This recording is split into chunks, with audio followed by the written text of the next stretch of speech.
I remember traveling up in the transport, and we got there, and there was kids everywhere. Do you know what I mean? And it was surreal, and out of nowhere, out of the middle of nowhere, and I just look at the picture. All the kids are running around, and there's a ginger kid comes running out of nowhere.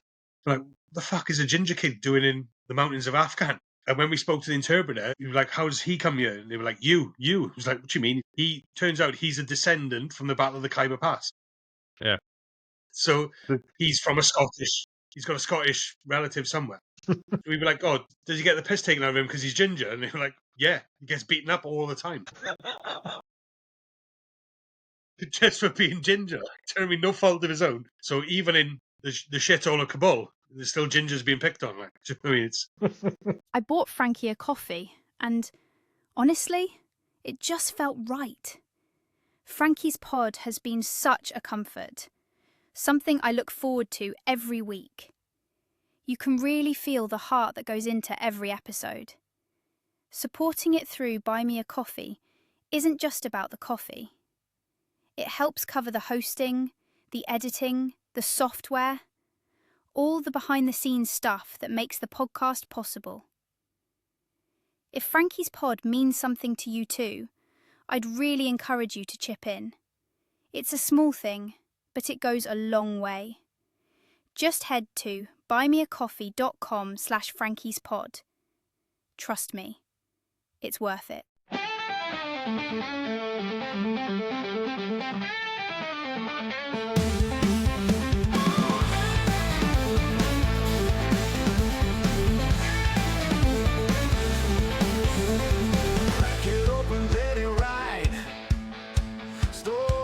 Fire they can't hide, marching through the past with pride. Frankie's pod is the place to confide. Frankie's pod, uncork the soul, hear the voices, feel it roll. Veteran hearts beating strong. One more story, one more song. Frankie's pod, yeah. Uncooking the unforgettable. Hi, welcome back to the podcast. This evening I'm talking to Gareth Jones. Now, Gareth joined the military in 1997, first joining the Welsh Guards, and then later the RAMC, but he'll tell us all about that when we get to that point in his story. Hey, Gareth, how are you doing? Yeah, I'm good. You? Yeah, brilliant, mate. And like I said to everyone, thanks for coming on. You know, I don't want to sit here talking to myself all the time. Right, so the same as for you is for everybody else. It's just the normal 5 questions. Yeah, no worries. So it's where did you grow up? Why did you join? What did you do? And what was it like? Why did you leave? And what have you done since? So if you just like to start off with giving us a bit about your background, where you grew up, and what made you to join the military. So born and bred in Swansea, South Wales. So always wanted to join the military. Was a cadet first, joined the Sea Cadets when I was 10 years old, 11 years old, with aspirations of becoming a Royal Marine. That was it for me. Grew up in the hills of Brecon, do you know what I mean? I did like Pen y Fan when I was 11. Yeah, so all you're saying is I'm not running about all the time as well. So for me, joining the Marines was my goal. I wanted to be a mountain leader in the Marines, and that was it. And 15 and 9 months, went into the careers office in Swansea and said I wanted to be a Royal Marine, passed everything. Went for the medical, and I passed, and I failed on poor eyesight. I was devastated, absolutely devastated. Went back to the careers office, and at the time, the careers office was all in one. So it was Royal Navy at the back, RAF tucked away somewhere in the warmth, and then the Army then. So went to the back, told them I'd failed, and I'd cry my eyes out. Do you know what I mean? It was devastating for me. Yeah. Walked through the corridor, and some hairy-ass guardsman asked me what I was crying for. And I explained to him, look, I've failed the medical on my eyes. And he said, what eye? I said, my left eye. You don't need a left eye to shoot, come with me. 6 weeks later, I'm in Guards Company. And fucking hell. It was mad. And I never thought a career in the Army would suffice. And as I said, I joined the Welsh Guards 16 years old. Only 3 Welsh Guardsmen in my platoon in basic training. And I hated it. I was homesick. Really? I hated it at first. Even though that's what I wanted. Do you not think being in the cadets, like, I know I've spoken to a lot of people who know I was in the cadet. I had one guy tell me he was in the cadets, and he thought he was good enough in the cadets, he didn't have to do training. I But- played the grey man. I didn't tell anybody I was in the cadets, Right. especially a sea cadet joining the army. Do you know what I mean? It was. I didn't want the piss ripped out of me as it was. So yeah, so I PVR'd at like week 8. Right, okay. So got back to Swansea, and within a week, I was like, "What have I done?" Do you know what I mean? I've just thrown this all away. So literally hopped back into the careers office and said, "Look, I made a mistake. I want to be in the army, but I don't want to be a guardsman. There must be something else." So looked through my barb test results, and it was literally one of the highest scores in Swansea for that year. I could have done anything I wanted. And RAMC popped up, combat medic, and I thought, do you know what, that sounds exciting. It's a different job, do you know what I mean? And led me from there then and joined the RAMC. I mean, is it a good thing? I mean, looking back on your career now, do you think it was a good thing that happened? I've got friends who are ex-Welsh Guards, do you know what I mean? Talking to them and around the same time where they went, and I think where I went, I think I made the best decision. Being in a corps than a regiment, I got to do more.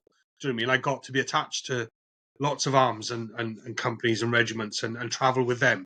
Whereas I wouldn't have been stuck, basically, being 6'2". Yeah. There was only one place I was going to go. Do you know what I mean? As a guardsman. Yeah. So for me, the RMC was the better choice. So what was it like turning up for training with the medics, knowing that you'd already done 8 weeks? I remember week 1, day 1, getting in there, and we had to meet the OC of the training company, and we were told, if you've been in the cadets or you know how to come to attention, when you go into the OC's office, just come to attention. Well, obviously, I'd just done 8 weeks of guards training, so when I banged my tabs in and her desk lifted, she was like, "Where have you been?" I was like, "Well, just spent 8 weeks in Purbright, ma'am." Do you know what I mean? And I think I had it a little bit easier. My section corporal he was like, "Right, you're going to be my Batman." Do you know what I mean? And I had a little bit easier time. I still had to work for it. Yeah. But there were things that I not got away with, but little things that happened during basic training. So before I joined the medics, the Sunday before I left, my granddad passed away. So I was at my granddad's side, and then I had to leave and join the army. 6 weeks later, before the weekend of the drill test, my grandmother dies. Absolutely. So I got sent home, go to the funeral, missed the drill test. And he was like, "Right, you've got to do the drill test now." Walked onto the square, came to attention front of the RSM, and he passed me. He was like, "I know where you've been. Off you go." So little things like that, I got away with. Do you know what I mean? Wasn't given best drill in basic training, which I was disappointed in, even though I was obviously better at most at drill. But no, it was good. It was good. Did you find it easier than when you did it the first time? Yes. Even though it was the time span between me leaving and rejoining was only a couple of months. Right, I matured in that couple of months. Do you know what I mean? I switched myself back on. I left, and when I left, I was still really young. I was 16, 17. Do you know what I mean? I was 17 when I joined, then rejoined, and I sort of matured in that couple of months. I got myself fitter again, my head screwed back on. And at the time, Swansea wasn't affluent. There wasn't much for a 16, 17-year-old to do. You either went to college or you joined the forces. Do you know what I mean? So for me, it was right. Head's focused now. Back in the game. Here we go. Like I know what you mean about like the homesickness and everything like that. So I joined the junior leaders. So again, I was I was in the army before I left school, literally. Yeah. And after like basic training, and then we went back, and I was like, "What the fuck have I done here?"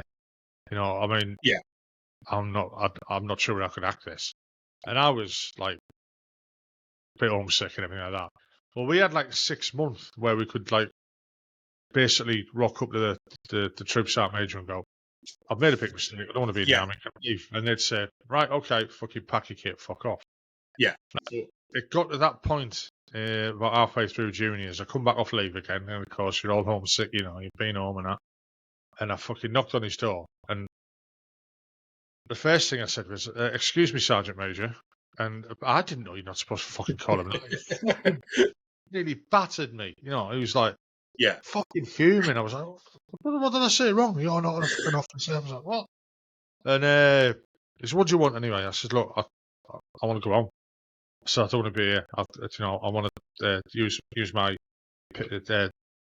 well, not PVR, but voluntary discharge. And he just went, right, hang on. And he looked up at the calendar on the wall and just went, tough shit. You're a week over. Get back to your fucking room. And that was it. I was like, fucking hell. But I can understand, especially at that age you're not maturing. I mean, Christ, fucking 30-year-old soldiers aren't mature. I'm 56 and I'm not mature. I'd gone away with cadets, do you know what I mean? So I spent time away from my house. And I don't think it was that. It was just a case of all too much too soon, too young.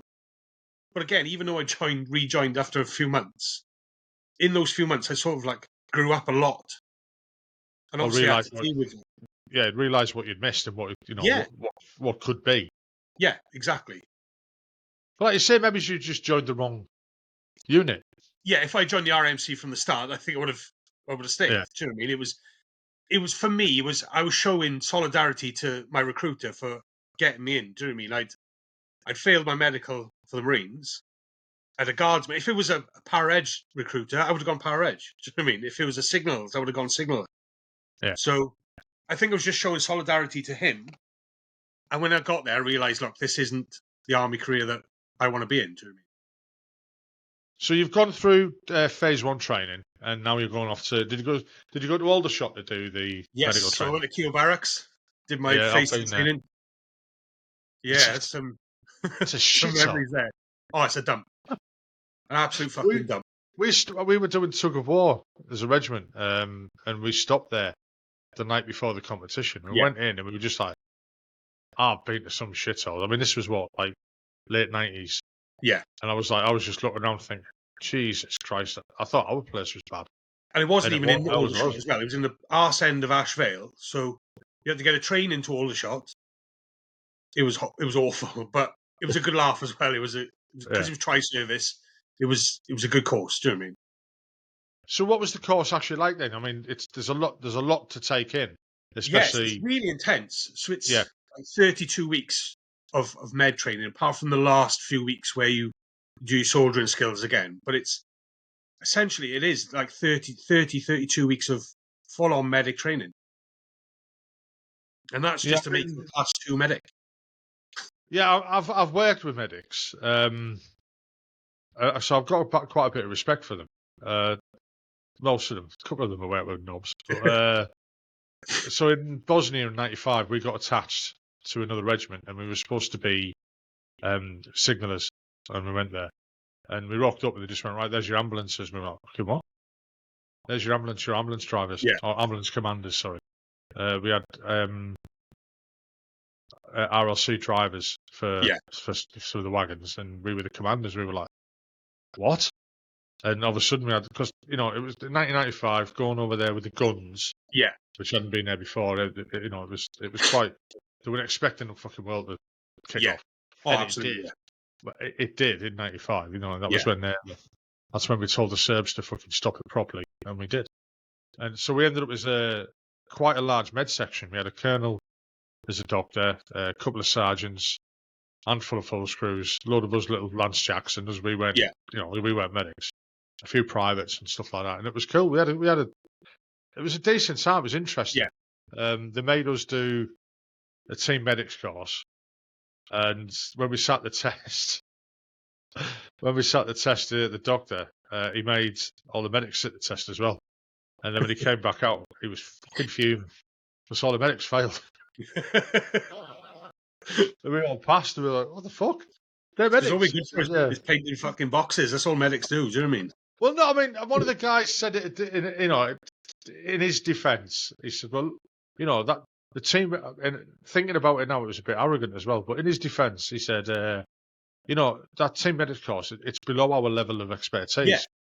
And that's what it is. We forget things like that. And I'm like, forget what blood's made of? Because that was one of the questions. It was like, what? Yeah, I had to teach, when I was like later on in my career, I had to teach basic first aid. Like basic first aid to a combat medic.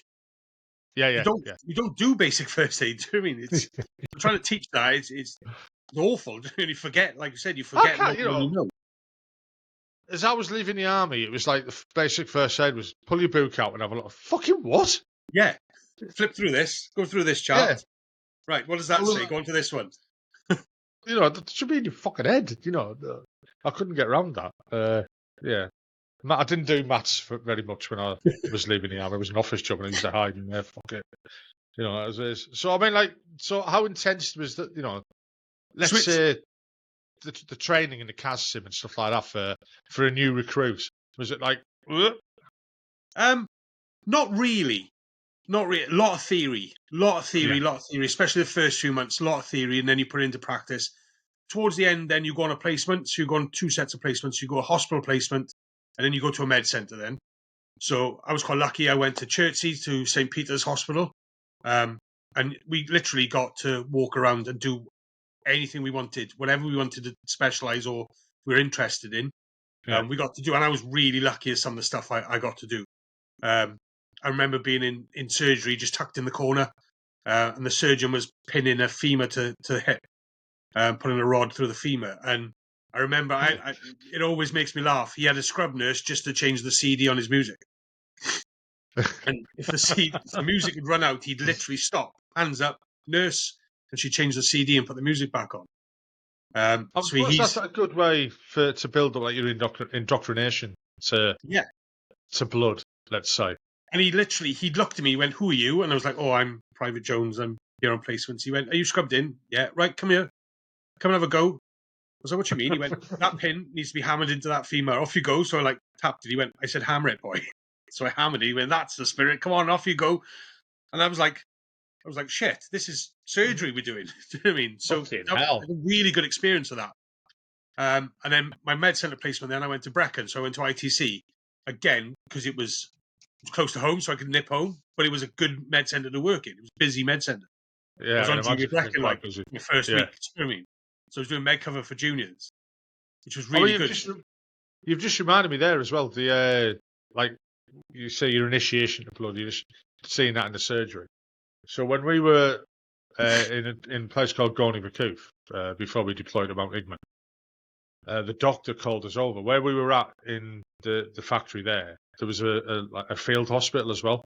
Yeah. Or a very large med section. I don't think it was a field hospital. And we got called over there. This was right, get over here. The doctor had been over and he rang for us. And we were all like, go over. All those non-medics people type of thing. Yeah. And said, right, go in that room over there. And we went in. We were like, basically, there'd been 2 locals had gone fishing with a fucking anti-tank mine. Yeah. One of them, obviously, not much of him left. But the guy who lived was on the slab there getting operated on. Yeah. It was fucking mental, honestly. I shit you not. You could see an outline on him of where the other guy had been stood in front because he just had shrapnel all down one side. Yeah. And there was literally a line down his body, almost the shape of a human. It was fucking bizarre. But that was our introduction to it. Yeah. And I felt quite ill. You know. So my first nice. introduction to something like that was in St. Peter's. We had to go and sit in a post-mortem. And mortuary technicians are a breed of their own. They're mental. And it was a case of, right, who's seen a brain? And he skull come off, brain come out. There you go. Hold that. That's a brain. And you're like, fucking hell. And he passed it to one of the girls and like spewing. But you know, but you had to because you're dealing with you're training to deal with the worst of the worst. Do you know what I mean? So I've known medics who've come in once I've been into my regiments and stuff, and I don't like blood. Well, why are you a medic then if you don't like blood? Do you know what I mean? Just it baffles me. I mean, we had one. There was a Dutch medic when he was in Bosnia, and they brought in a guy, a local. He'd stood in the mine and lost his foot, and bless him. So as the doctor was trying to patch this guy, well, not patch it up. He was cutting the rest of it off and tying it up. We were treating this Dutch medic for shock because it was the first time he'd seen anything like that. You know, and I can imagine within, say, if you don't get the training, you don't get the indoctrination or the to them to that situation. You know, you make your training as hard and as real as you can. Yeah. And then you go off and you do placements like that. If you don't do that, first time the shit's hit the fan, you're gonna fold, aren't you? Because it's not pretty. And it smells like shit. It's horrible. Oh, awful smell. And Yeah. for me, it's like looking at medics now. Like, where are they going to go? Where are they going to see that? Like, I was lucky. Do you know what I mean? There was lots going on when I was in. There's Yeah. hardly anything happening now. So where are they going to get that not realistic training, but where are they going to feel that real exposure to medicine? Do you know what I mean? To trauma. Yeah. They're not. I mean, what was it like leaving training then, going to your unit? It was good. It was exciting for me. So one of my full screws in basic training was PFA. So parachute field ambulance, and that's what I wanted. Do you know what I mean? It was at the time the amalgamation. So when 5 Airborne Brigade amalgamated, it became 16 Air Assault Brigade. Yeah. So I went to 16 Med as my first regiment. Was that Colchester? Yeah, Colchester. Yeah, I've been to Colchester twice. Once on a 6-month posting. No, that was a proper posting. Oh, And not the other- on the back road. No, I was down the back road for about 98 days. One of the best times in my army career, mate. I loved it. Absolutely loved it. I went down there as well. So I got as I was leaving there, and you get your final interviews with it. I went in with the QMSI, and he was like, "Done. You were the most unfit man I have ever met in the army." And I just looked. I said, "Thank you very much, sir." yeah. So how did you get Tret then when you first turned to be a unit? It wasn't the best. Do you know what I mean? Being a non-para soldier in an airborne regiment, even though you'd only been there with months, you were treated like second class. Yeah. Within a week, I was on pre-para P company. I remember I went to 7 RHA to do my pre-para down in Aldershot, and one of our sergeants went down as the medic for the course. I remember the OC of pre-para saying to me, "How long have you been in the army?" And the sergeant turned around and he went, "He's been here longer than he's been in." It was went up to Catterick, failed P company. I'm not ashamed to admit it. It was hard. I think I peaked. Yeah. I peaked too early down in Aldershot, and when I got back, it was a case of I don't want to do that again. Do you know what I mean? So I stayed non-para trained, but I still did a load of stuff. I still went places. Still had my friends. I had friends who were para trained. I had friends who were non-para trained. Do you know what I mean? I think once you can stand up for yourself and you've got a voice in a regiment like that, then you start to get not noticed, but you don't get the shit. Do you know what I mean? Plus the other sprogs have come in after you as well, so they're going to get the shit. And that's always the case. Basically, as long as you're a good medic, then nobody really cares. So, but no, it was mixed being there. It was some of it was really good. I went to some really nice places because of being there, and the latter part of it was horrendous. I was bullied by one of my seniors. Do you know what I mean? And it was a horrible time. I was told that I was being promoted to go and see the RSM, and I wasn't. He'd sent me there to be bollocked, but you've told me I'm just being promoted. So I remember we went to Ireland. I can't remember the year. I think it was 2002. Went on a Christmas tour in Ireland with two para, attached to two para. Got called back then to go to Iraq, and everyone else had been on Christmas leave. So I said to him, "Right, what do I get? Oh, you can have 12 hours. You can go home, say hello, and then come back." I was like, "What do you mean? Everyone else has had leave. We're not going for another few weeks. Can I not have a week off?" "No, you can have 12 hours. And I basically turned around and said, "You know what? Fuck you. I'm having as long as I want." And I went AWOL. Good on you. And I went for 30 days AWOL. I went to the point where my dad turned around to me and went, "You're fucking going back. Stand up for yourself. Take it higher if you need to, but you're going back and you'll explain exactly what's gone on." And I did, and I went back and I went in front of the CO, and he awarded me 14 days. Give me a day off for compassionate reasons. He said, "I can't jail anybody for 13 days. It's unlucky, so you're going to Colchester for 12. I was like, right, okay. So, yeah, went to Colchester, and I remember my first intuition of it is, oh my God, I'm going to get beasted for 12 days. Do you know what I mean? Got to the gatehouse and I smirked at my escort.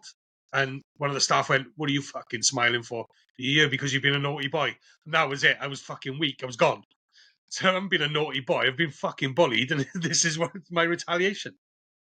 And I remember he marched me from the gatehouse to the accommodation block, and he said to me, "Would you mind if you marched a little bit quicker, please?" And I was like, "What's going on here?" Yeah, it's fucking hell. I mean, Yeah. I went AWOL for nearly 7 months. The second time, and I got caught. Well, kind of got caught. Sort of. The 68 days close arrest, and then got sentenced to 100 and fucking something, wherever it was. I can't remember. Yeah. But I did 98 days in Collie, and when we rocked up with Collie, I was bricking it. The escort with us was bricking it. Everyone was bricking it. We rocked up there, got to the gate, and I was double marched from the Land Rover to the gatehouse, to the guard room, and then they came out and bollocked shouting at the escort and stuff like that. Fuck the escort off. Says to me, "Right, quick march," and I went left, right, and he went, "Whoa, you fucker, slow down! What are you doing?" What? Right, go into that room over there, chill out. I was like, "What the fuck's happening?" You expect to just get hammered, and they're not. It's a corrective training centre. Yeah, and like it's on the nice, whole part, but it's no, it's not. Like on the whole part, it sorted my head out. That's what I needed. I needed that space away from everybody to sort my head out. I got bollocked once because I questioned them when they were teaching first aid, and when I gave him the answer, he went, "No, you're wrong." I went, "Well, who are you to tell me I'm fucking wrong?" He was like, "Who are you to tell me that I'm fucking wrong?" I said, "Well, I'm a combat medical technician. What are you? You're a first aid instructor. I think I should know better." And he fucking did it like that. But overall, I had a good report coming out of there. But we had one lad stand up in the cookhouse. I mean, you weren't allowed to talk in the cookhouse. Yeah, same. You just couldn't. And it was, I think it was fucking spam and chips we were having again. Thursday afternoons, it was like spam fritters. Yeah. Awful. This chef, he'd had enough. And he stood on his chair, started screaming about how we weren't getting enough rations and stuff like that. I'm a chef. I'm qualified to know what we're supposed to be eating. And everyone's just like, "You're in this shit, mate." Next thing we see was him getting dragged out, and he was off to the fucking mushroom. I don't think we've seen him again. I think we ate him the night after. Collie for me was it was interesting because I was married at the time. My wife was pregnant. The baby was due while I was in Nick, and got on with most of the staff. There was a couple, no names and that, who were complete and utter arseholes. Most of them were there. They were decent guys, and they were there to help you. They weren't there to punish you. They were there to help you, but you'd get the odd one or two who were on a power trip, let's say, and they were fucking bullies. And they tried bullying people. Yeah. I lost 2 days remission because I wouldn't back down to one of them. Basically said I had a dirty shirt in my locker, and I was like, it can't be dirty. He says, "Why not?" Because I've literally just gone to the stores and got it out of there. It's a brand new shirt. It's never been worn. No, it's fucking dirty. And I was like, "No, fucking isn't." And I probably shouldn't have done that, but sometimes you've got to stand up for yourself. Exactly. And sometimes you can't help it. It's just the heat of the moment or whatever. But I lost 2 days remission on that. And but I think the funniest thing that happened to me in there was I got called down to the IC's office, or the OC, the Wing Sergeant Major's office. Yeah. And I fucking marches down there, slams in outside. And he's like, "Are you done?" I says, "Yeah." He's like, "Your wife pregnant?" I said, "Yes." And "She's not now." And my fucking ass fell. I was like, "What the fuck?" Yeah. What do you mean? He was like, "What are you getting upset for?" Well, you just said, "What?" I'm fucking like that. And he's like, "You dickhead. You're a dad." And I was like, "Oh, right." Fucking hell. It was like mad. It was fucking crazy. Because I'd asked for leave while I was in there. So can I go on leave while the baby's born? Because you're allowed to do that. You can actually do it. And then they were like, "No, you didn't even for being A1. We're not going to give you leave so you can fuck off again." So I didn't get to see my daughter till she was like 3.5, 4 weeks old. Yeah. Which was a bit bizarre. And I always get even now, 30 odd years later, I get her birthday wrong. I always Yeah. think it's the day before her birthday, which is fucking weird. I don't know why. It's strange. So what was it like getting out of there and going back to your unit then? Had things changed for you? Or? So I got back and my unit had deployed. They were in Iraq, so a bit of shit for that. Do you know what I mean? Like where I went, but I had to make a stand. Do you know what I mean? And got back and ironically went to play football for my regiment. Where was I playing? Colchester. So went back to visit. But no, I got my head down, got my fitness back up, got my head screwed back on again, and basically got called in and said, pick wherever you want to go because you're not welcome here anymore. That's pretty much what I was told. Right Pick somewhere else. You can go anywhere else you want, but you're not welcome here anymore. So, but I mean, that stigma can follow you as well, doesn't it? It did and it didn't, because luckily, one of the seniors. So where I ended up, I went to Swanton Morley. I went to just outside Norwich. 12 Squadron, 3 Med. That's where I ended up. So the SQ there was in 16 before I think. So I knew somebody there. Do you know what I mean? And I knew who knew my story and knew what was going on. So I had that little bit of backing when I got there. So yeah, it was like, where do you want to go? Well, at the time, I was seeing somebody in Colchester. Did I really want to move anywhere else? Could have gone to Germany, which I wanted to. But I thought, do you know what? I was blinkered. She was there. I was madly in love. I'll stay close. So I went to the closest medical regiment I could find, which was up in Norwich. So that's where I went. And then career took a massive turn for the best. I mean, it was brilliant up there. So what was next for you then after that? So it took a turn for the best. I'd imagine now you're there, you're going to start doing lots of deployments and stuff. Yeah. So I mean, being at 16, I was deployed everywhere. I went to Kosovo. I was in Afghan. Do you know what I mean? I did those tours in the brigade. Going to 12 Squadron for a fresh start was like a massive release for me. I didn't know anybody apart from these couple of people. People didn't know me, so they'd heard, oh, he's been to college. You know what I mean? But I was promoted within 6 months of being there. I was put on. I was back down in Collie on a course. I was the RP, so I was given local acting rank to go back down there, and I was on a course down there. And they took us on a tour of Collie, and I was like, just taking me back to my room. And it says on my course report, it's nice to see him back here on the right side of the wire this time. It was a blessing. The RP's course. Yeah, we used to be the guinea pigs for the RP course. Yeah, I don't know if they still have it. They used to have like they had like a pretend guard room. Yes, there was like a little room in the middle of it, and it had like one way mirrors around it, and they could sit in there and watch what was going on and all that. And we used to get to escape and all sorts. It was fucking hilarious. It was a good course. Do you know what I mean? It was the start of what I wanted to do, but which was eventually became the reason I left. But 12 Squadron was a breath of fresh air for me. Do you know what I mean? It was back to being a medic again, and ironically, I went to work in the stores where the SQ I knew from Colchester was running it. So I became a storeman for the last year, but I was still, and without blowing my own trumpet, I was still a good medic. Do you know what I mean? And we deployed to Iraq then, and it was in Iraq that I made a knee-jerk reaction to leave. So what was, you mentioned like you'd been to Kosovo, you'd been to Afghan and all that. What was the first tours like for you? So Kosovo was my first tour. That was with 16. Again, really good tour. Cut short, unfortunately, because I had my appendix out in Kosovo. So we had to do the daily blood run. So when the bloods came in, we had to send them up to Camp Bonsteel, which is an American camp. I remember 2 of us going up and drop the bloods off in the morning, go do whatever you want, pick the bloods up, come back. So we dropped the bloods off. We'd gone to the gym and we were training in the gym. And I remember doing sit-ups and he was smashing the med ball off my stomach. I'm like, look, I don't feel right yet. He's like, no, shut up, you pussy. Just get on with it. I was like, no, I really don't feel right yet. Got back to camp. My appendix were about to blow. So they rushed me back up to Bonsteel. And I had my appendix out in Kosovo. But I was there when 9/11 happened. Right.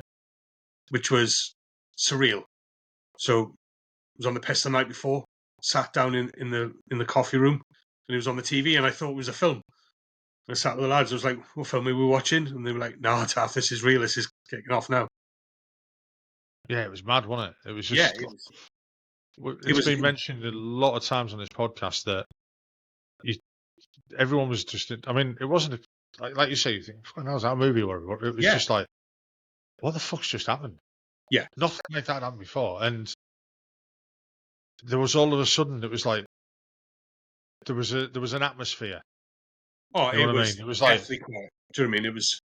well, it was a case of like, I mean, I was quite lucky. I was at the Royal School of Artillery then, like doing a 2-year posting when it happened, and the school wasn't going to get involved in anything that was going to happen, but you could feel there was tension. There was things were going to change, and they were going to change quickly.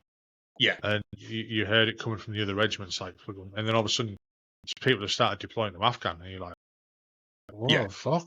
It I mean, like you say, it changed everything. I got back to my unit in 2000 and back into 2001, and we're getting ready. All of a sudden, something's going to happen, and but now we're off to Iraq in 2003 for the invasion. And it was just like fucking non-stop from then. Yeah, but the whole military changed from that day. Before that, it was kind of cool. After that, it was kind of busy. Yeah, Kosovo was like a chill tour. It was a drinking tour. Do you know what I mean? We were the back end. Did Kosovo, so I don't know.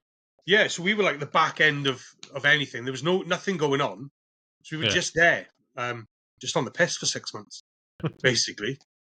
And then this happened, and we were like, "Shit, we're going." And we did. We came home, had Christmas leave, got called back on New Year's Eve, and it was at the time. Do you remember exercise Safe Syria? Yeah. So Safe Syria had just finished, so they used that base then as like acclimatization, and we were in Kabul within a week. Literally on the outskirts of Kabul.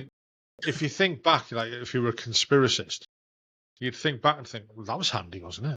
Yeah, that was a coincidence that there was a camp built in Saudi ready to go. Like, I mean, fucking hell, I don't want to go down that rabbit hole. Jesus Christ. So what was it like going out to Afghan then? It was the unknown. We didn't know what we were going into.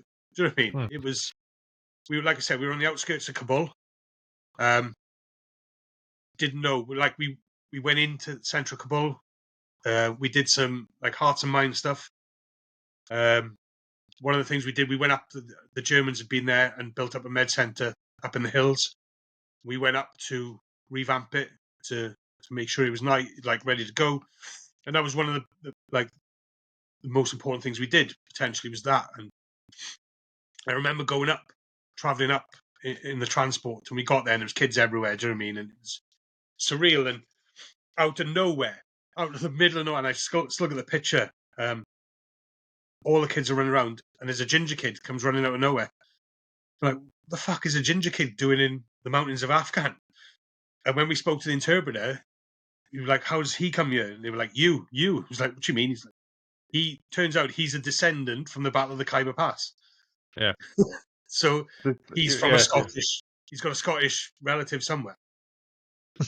We were like, oh, does he get the piss taken out of him because he's ginger? And they were like, yeah, he gets beaten up all the time.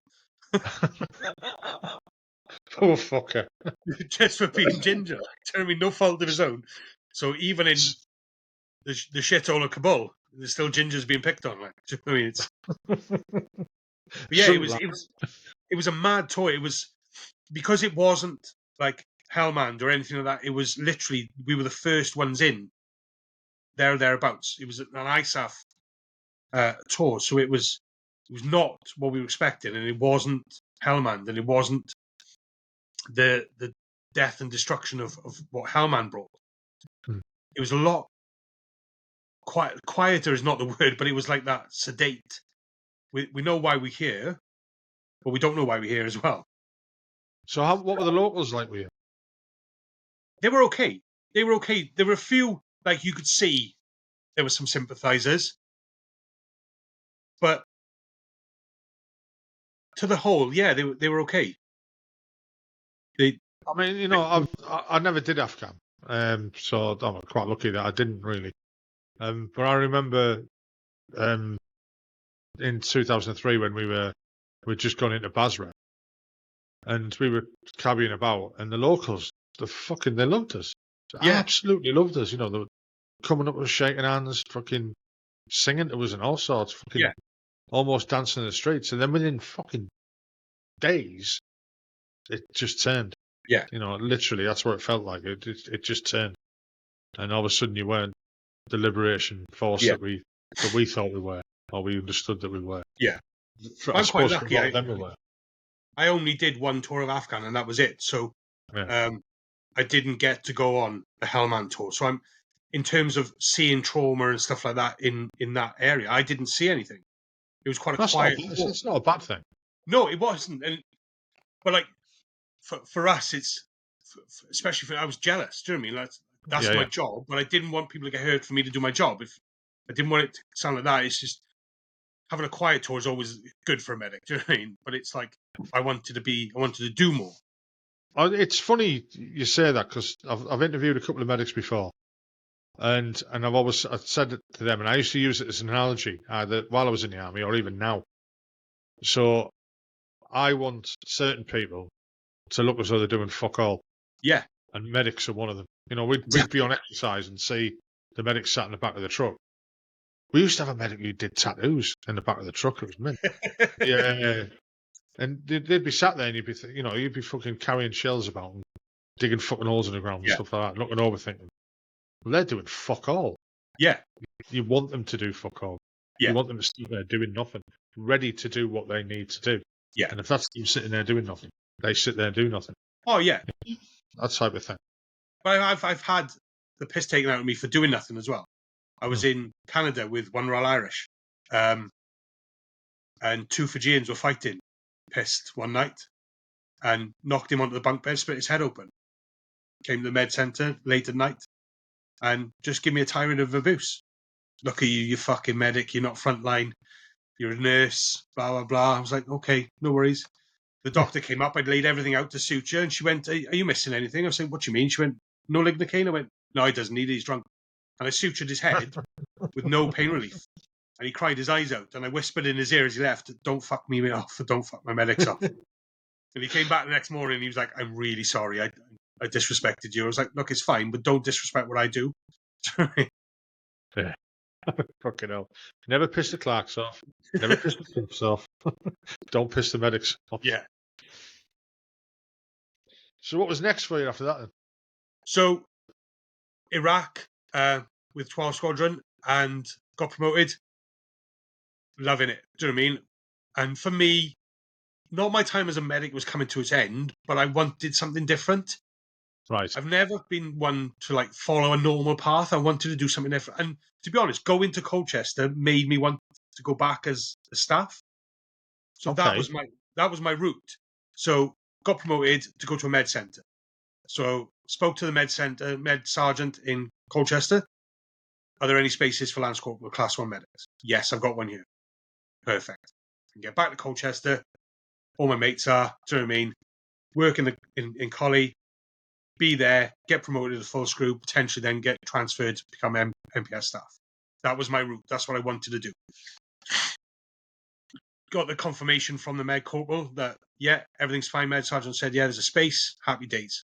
Put my transfer request in. No, you're not going. It's like, but there's a space. Yeah. No, there isn't. I said, well, there is, because I've just spoken to the med sergeant. There's a fucking space here for me. He's opening up for me. No, you're not going anywhere. Everybody else got promoted, got their postings to where they wanted to go. I didn't. And just hark back onto my time at 16 and being victimized again. And I threw my toys at the pram. It's like, do you know what, then? Fuck you. If I can't go where I want to go, I don't want to be here at all. And I signed off. And I hated it for the 12 months that I signed off. Tried to sign back on again.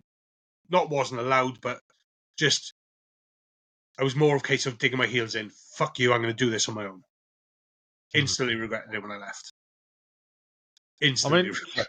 When someone signs off, I mean, in the way I used to look at it, they'd sign off, and the lads would be like, fucking get in, fucking well done, having the bollocks to sign off and stuff like that. And the lads treated him like, you know what I mean? But Yeah. it was the hierarchy, the regiment or the battalion or whatever, the way they treat them then. And I've seen it because I worked with the RCMOs and stuff like that. Yeah. When someone signs off, they're not looked down on as per se, but they are. Of course they are. Yeah. Yeah, they are. But it's. I don't think people are given the support that they require when they're No, leaving and the army. that's one of my jobs now, which I'll talk about. Is one of my aims in my job that I do now is to change that. Yeah. For that reason alone. Do you know what I mean, my story of leaving the military was, I had to. I was fucking old. I've done Yeah. 27 years. I had to go. I didn't want to. I didn't want to go. But I had to. And I suppose it's different for someone who's done their 22 or whatever, and Yeah. it's their time to leave, and it's that last year is wind down, whatever, but that can be a double-edged sword as well. A lot of guys don't get given that time. Yeah. We need you for this, we need you for that too. Yeah. Especially when you get to a certain rank. So, like, say you're a job where, I don't know, like a fucking RFM fleet manager in the regiment. If they haven't got someone to take over from you, Yeah. they're not going to let you finish work to get your own shit sorted. And for me, I got sent home early. Basically, I had my last 5 months in the army was sat in the house. But then all of a sudden I was like isolated, and I left to my own devices, and that's not a fucking good thing.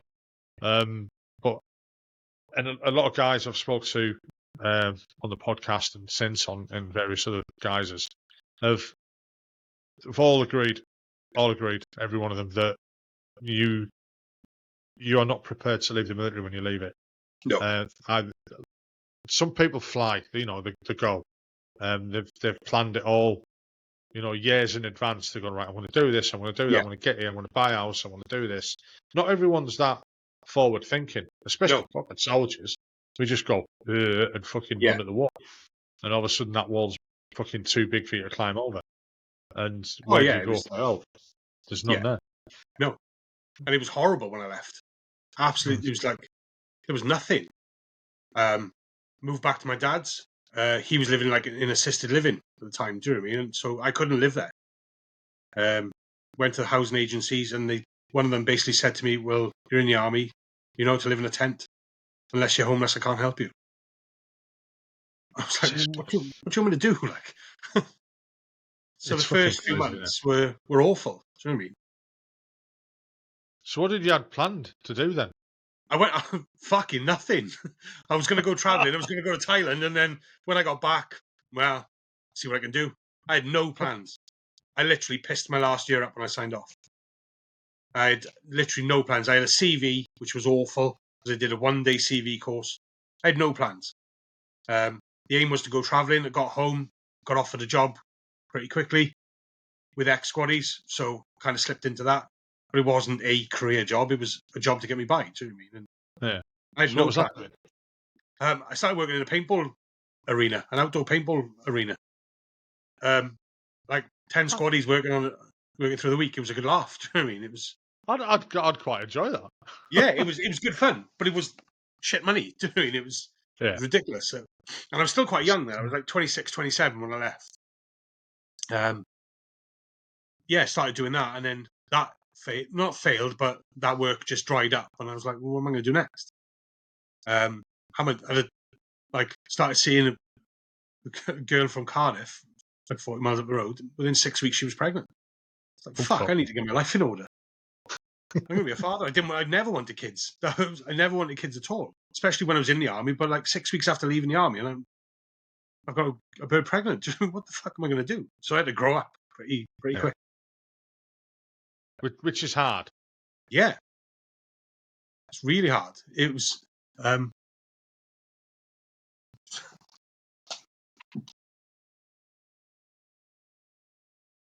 yeah, it was... I thought you were having a disco. I know. Lights just went... The ghost was probably... Yeah, so I moved to Cardiff. Got a few jobs, and then I ended up in a go-kart centre. 10 days before my daughter was born. Went for a job interview and I got it. And I was like, do you know what? Pays well. And I loved it. Yeah. I absolutely loved it working there. It was amazing. I met famous people. Just had a good laugh, and I got promoted quite quickly. So I ended up running the track in Cardiff. Really big company. Do you know what I mean? Tracks all over the UK. Daughter was born. I was like, this. I'm finally settled. Do you know what I mean? It was good. Were you though? No. So I ended up having to move to London to work. So they needed a manager to run a track in London. Daughter was 2, 3 years old. My relationship was in the shit. Basically, we were just drifting apart. And for me, going to London was a make or break. It was either going to make us or it was going to break us. And it ended up breaking us. But me and my daughter's mum are good friends. We've remained friends ever since. Do you know what I mean? It was a case of, look, we've just fallen out of love, but we didn't try and make it work for my daughter's sake. We just said we'll parent her together. And I've never had an argument with her. My daughter's 17 now. Never had an argument with her mum since we split up.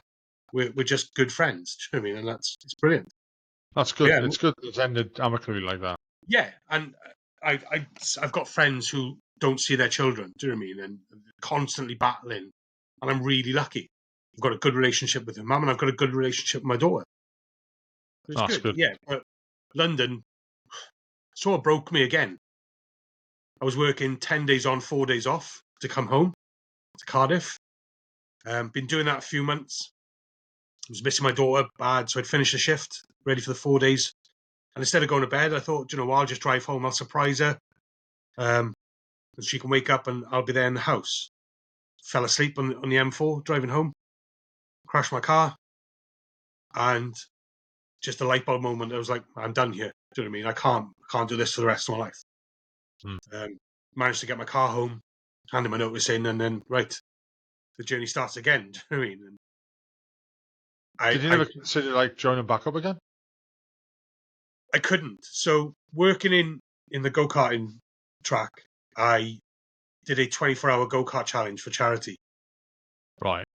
And I ended up crushing 2 discs in my spine. So I had to have spinal surgery. So any option of joining back up was null and void. Do you think you would have considered it though? I would have been straight back in. Maybe not even the army. I might have joined the RAF, do you know what I mean? Yeah. Or something else. But just because of my daughter, I didn't want... I've seen fathers missing their kids. Do you know what I mean? That's why I never wanted kids when I was in. To have a 3-year-old daughter and then rejoin, it would have been a hard decision, but ultimately, if I was fit enough, I would have gone. Do you know what I mean? And to this day, I'm 44 years old now. If the call comes, I'm packing my kit and I'm going. If hockey might be coming soon. Yeah, exactly. No, it was... So I moved back to Cardiff and just at a torrid time, couldn't find work, bounced from job to job to job, just retail shit, where I'm talked down to every day, and it broke me. I worked in like a small sports shop for a while and got made redundant from there. And we'd split up, so I was living, like, sharing a house, renting a room. I applied for like 250 jobs. And it came to a Christmas, and I'd already spoken to my daughter's mum, and said, look, I haven't got much money this Christmas. Don't go overboard. Yeah, no, that's fine. So my daughter stayed with me that night, Christmas Eve. She had a few presents. She loved it. And I walked her home, and when you lived around the corner from each other, walked her home. I walked into the house, and the room was just full of presents. It was gone. And it broke me. I walked back to the house. I had loads of painkillers from my back injury, and I sat with 30 Tramadol, and I was like, right, I'm done. That's me. I can't live like this anymore. And after about an hour, I sat there thinking, right, I'm going to do it. I started breaking everything down. Had all the painkillers in front of me, water. I was like, right, I'm done. And my daughter rang me. And she rang me, she said, thank you so much for my presents, Dad. They're amazing. And that's what stopped me from killing myself. And Christmas is never the same for me, even now. But it Because was you've got that, that memory. yeah, it was that Christmas that I wouldn't be here if it wasn't for. I mean, it is a bad thing that you know you get worn down and worn down and worn down, especially like you're saying there about the employment and stuff like that, moving from job to job, and it's going to take it out of you, and you're going to fail. You're going to lose your Yeah. self worth. And You're going to that's lose what your it was. self esteem. It was horrible. I didn't love myself. Do you know Yeah. what I mean? The only person I loved was my daughter. I hated who I was. And then, by chance, I started talking to an ex-girlfriend who went to school with. And we started talking, and I moved back to Swansea and ended up getting married to Bloody her. hell. Yeah, it was surreal. She was my first proper girlfriend before I joined the army. I left her to join the army, and then we'd always bump into each other when I came home on leave and stuff. So there's always that something there. But yeah, so I moved back to Swansea and I managed to settle down for 7 years. So again, not bounced from job to job, but I found a decent job, became a bus driver. Did that for a year, got promoted to operations manager. I did that That's for a a year. Yeah, and it was amazing. Do you know what I mean? It was 9 to 5. I had some authority again. I had some purpose to my working day. Do you know what I mean? Could you lean back on your, like, say, military career or your military training for stuff like that? Yes, because lots of bus drivers are veterans. Right. It's surprising how many ex-forces drive buses. It's nice to be on your own. You're your own boss, essentially, when you're driving a bus. Do you know what I mean? You're out on your own, left to your own devices. You've got to think fast. Do you know what I mean? You've got to make those quick decisions. So yeah, I did How that do for you a deal year. with the idiots on the bus, though? Oh, idiots I've dealt with. I've had threats to somebody slash my throat on Boxing Day. Just it's remaining calm, and there are some idiots Yeah. where I live. Do you know what I mean? And it's I don't. I'm lucky in my job. I don't deal with the public. You know, we work for we support other businesses, and I don't think I could even now after being in the army, out of the army, sorry, for 12 years. I don't think I could deal with the general Yeah. public. I don't mix. I don't. I see weird things happening, like, you know, drug use for one. Yeah. I just still don't understand it. You know, each to their own, and let them get on with it and all that. But I just sometimes I look at people and just think, oh, fucking hell, how are you walking? Why are you here? What are you doing? Yeah. And Why are you breathing? Yeah, but the thing is, you shouldn't have that feeling about people. Everyone's. I don't know what's going on in his life or their life or whatever, but you just think, oh, fuck off and go away. Yeah. You know, and you can't do what you used to do in the military, which was to tell them to fuck off and go away. As I found out. So yeah, I did that for a year, and then it got me redundant, and I was like back to square one again. What the fuck do I do now? Okay, you're not having much luck, you are you? No, I don't. My life has been like that since up until the last 7 years. Do you know what I mean? And my wife at the time, she was a pharmacy technician in a prison, and she went, "Why don't you become a prison officer?" I was like, "Yeah, okay." So she spoke to somebody. It was a private prison, so Park Prison, which has been in the press a lot recently. Went up, did the induction, did like tests and stuff, and became a prison officer. And I've done that for the last 7 years up until last April.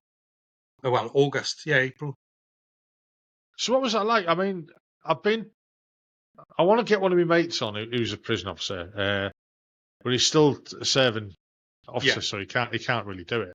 I can. I've spoken to a guy. I was interviewing a guy who was in the artillery, right? And the interview he wasn't in for very long. He was one of the first people who got kicked out for with CDT when that came in. So, like, you know, unfortunate, he got caught, and fucking first time the regiment being tested. Right, got you, fucking on your bike. Yeah. You know, there was no second chance or anything like that in them days. It was like, you're fucking gone. Yeah. And he was, you know, he had a rough time when he got out of the military and stuff like that. And then he just managed to say, oh, yeah, then I did 12 years for attempted murder. And I was just like, what? I fucking, what? And then we spoke about what it was like being a Nick. Yeah. And I've interviewed a guy called Rich Jones who got sentenced to 15 years for drug smuggling and did 7. And he's that one. Like you'll have seen him on TikTok. Rich Jones, great guy. Honestly, great guy. Does a lot now for former prisoners and veterans who are in prison and stuff like that. And they've described, I expected them to, especially Mark Baker, when he was on about him, going to the various prisons he was in, what do you think of the screws? Well, we don't call them screws. Because that's a derogatory term. Is it? I didn't know that. Yeah. But both of them, and another guy I know who's been inside, none of them have ever had a bad word to say about prison officers or the prison staff. Not one of them. Not one person's had anything bad to say. Yeah. Which I found a bit surreal in a way, because you get, my experience of Nick is Army Nick, which is not fucking prison. You know what I mean? It's not prison. And is that, it's a constant battle 24 hours a day between the prison officers. I nearly said screws again. Between the prison officers and the inmates. Yeah. And I know it does happen, in certain aspects. A good friend of mine nearly got killed as a prison officer. I want to get him on here and tell that story. That would be amazing. But he suffered really, really badly. Yeah. He literally nearly died. So what was it like, for you? I loved it. So again, lots of ex-forces prison officers. It's a natural progression. It was for me, that job I should have done in 2006 when I left the army. I shouldn't have pissed around and done everything. I should have joined the prison service then. For me, it was a breath of fresh air. I was me again. I was happy. I had a uniform on, for one. Do you know what I mean? I had a sense of purpose again. A sense of belonging as well. Yeah, absolutely. So I did 4 years in Park. So in there, I worked on a self-harm and suicide wing, which was fucking horrendous. I saw more blood there than I did as a medic in the army. Fucking hell. I'd have prisoners self-harming constantly. Blood every day. My first day live as a live prison officer, I had a kid cut up and covered in my first shirt, brand new from the packet, covered in blood. But having been a medic, I didn't stress. It was. But I mean, still, that's going to be a shock to the system. Not what you expect. I was wondering, what was the training like? It could be more. I'm not going to lie. It could be more. It's 10 weeks, but it's realistic. It's realistic training. It's a lot of conflict. Is there a lot of fallout from it, like people leaving? In some prisons they do, because unfortunately the recruitment age is too young, and that's my personal opinion. Recruitment age should be 25. It's 18 at the minute, and for me, you can't talk to a lifer who's in his 50s, 60s when you're 18 and haven't lived a day of your life yourself. No. Do you know what I mean? You need to have something about you. Fucking, I didn't realise it was that young. Yeah, 18 to become a prison officer. It's ridiculous. You've got kids telling grown men to go back in their cells. Do you know what I mean? And the good thing is, that's going to cause animosity. Yeah, and that's what it does, because then they get power hungry. These kids do, because they've got a bit of authority. They've got a set of keys. They've got a set of handcuffs, and they become bigger than they think they are. I mean, stuff like this has been in the news a lot recently with the female prison officers and little videos, let's say, and stuff like that. So I think they're recruiting the wrong people. Yeah, they should go back to the 70s where you'd only have ex-squaddies as prison officers. But even now, is the calibre of soldier leaving?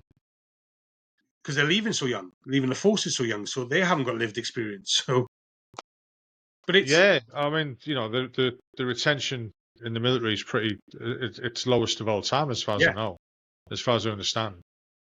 But that's quite an hard one. That where do you go? I mean, with me not having any involvement with the prison service or anything like that, I don't understand like what yous go through. As much as I don't understand what a paramedic goes through. I've never experienced. I've been on the other side of it. And I've seen them help me and help other people and stuff like that. But I don't know what they'd go through, and so I don't know what your lived experience of a prison officer is. So there are days where you're out, you have a laugh. Do you know what I mean? Because you're stuck in that jail for 12, 13 hours a day. You'd drive me crazy if you didn't have a laugh. And yes, there are offenders in there who you look down at. Do you know what I mean? But for 9 times out of 10, they're still human beings. Yes, they've committed a crime. That's their punishment, that they're in jail. Why should you then treat them like a dog whilst they're there? There's no need for it. Do you know what I mean? And where I live, so I went to work when I was in Park. I moved and I went to work. So Park's a privately run jail for G4S. I then went to a black and white jail, which is a government run jail in Swansea, and that's where I went and for 3 years. Completely Which different. is better? The Swansea government run jail all day long. You can't run a jail for profit.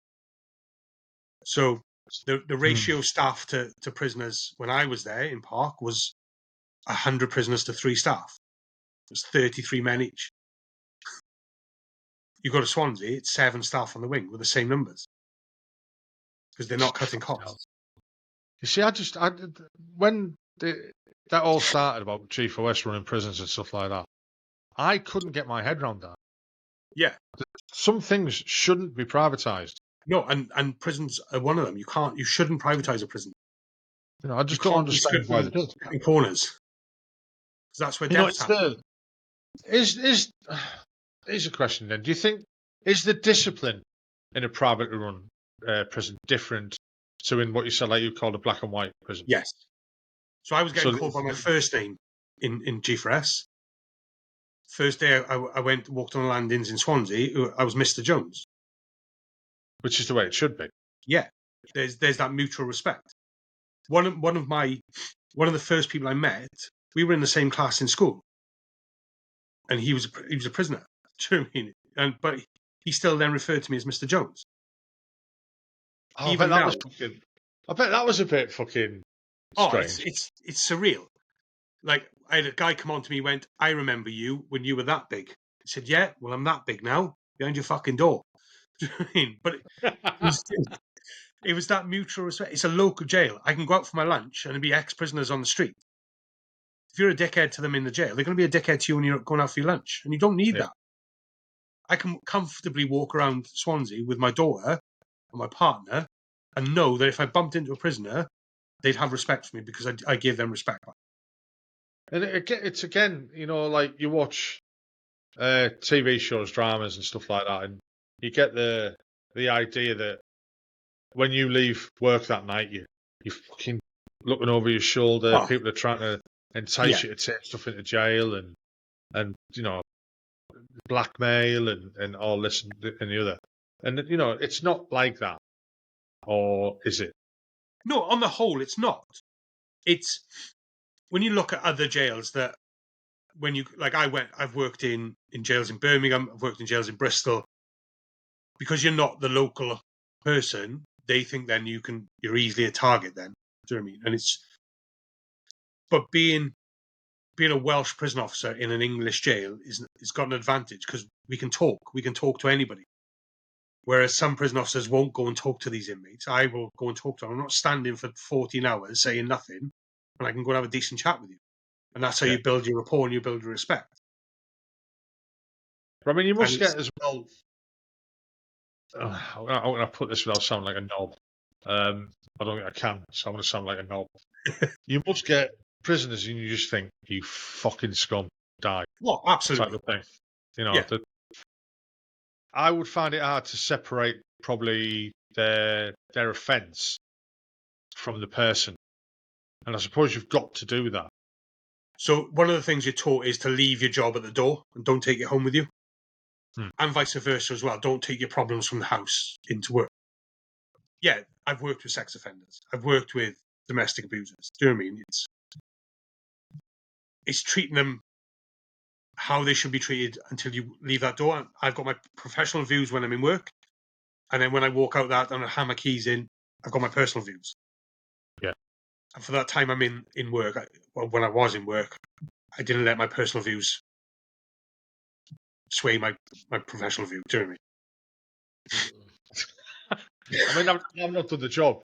I've not had the training. it's hard. I've not had that experience, but And it's one of the that'd be reasons. hard. It's one of the reasons why I eventually left. I mean, one of my mates works at Durham, right? You know, the old Charlie Bronson and that is. Yeah. And I said to him, well, he goes, I'm on his wing. I was like, what's he like? Is he fucking the big scary bloke? Yeah. No, he's just a fucking old bloke standing himself painting. Yeah. Nothing like what you see in the newspapers and stuff like that. And none of these people who are in Nick are like that.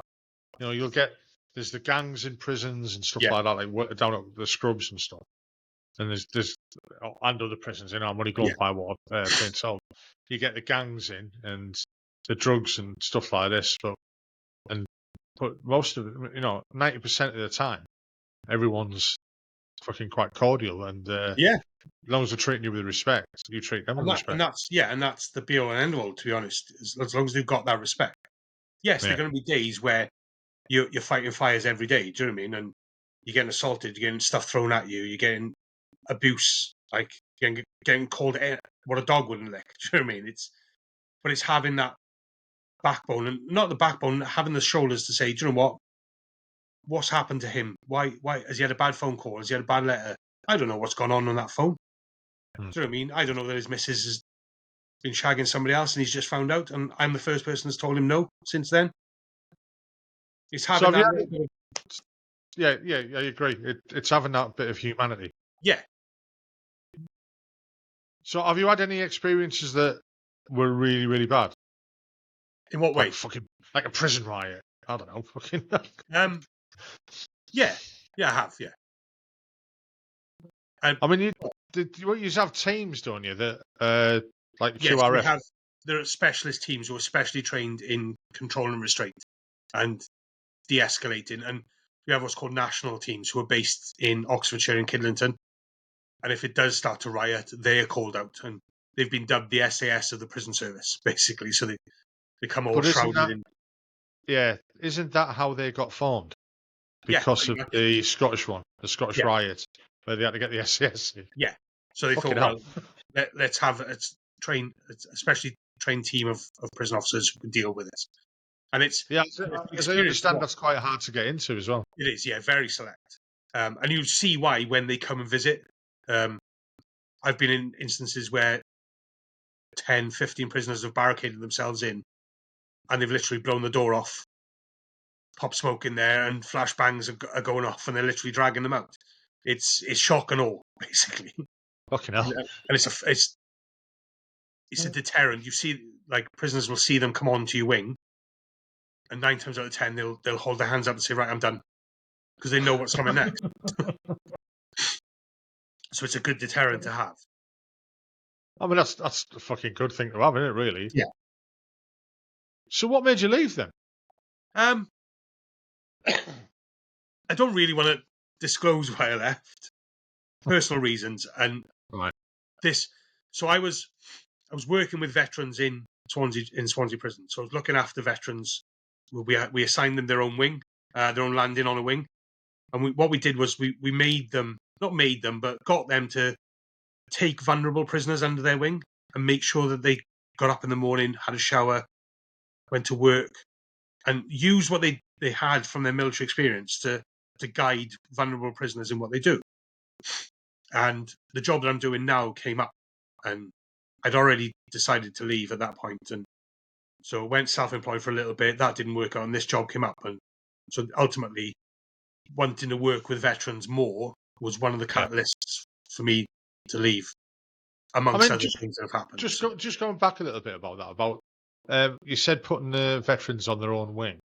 I've heard that mentioned before. Yeah. And I'm pretty sure it happens in some prisons, but they put the veterans on with the less liked inmates. Sometimes what you find works is that some prisons will put first-timers with veterans. So first-time in custody and veterans works well together. Right. Because you've got that, they're nervous coming into jail, but you've got that person that's been nervous in basic training. Do you know what I mean? When you're getting homesick and stuff like that. So they've got that to deal with. They've got a little bit more of a maturity about them. So that works well.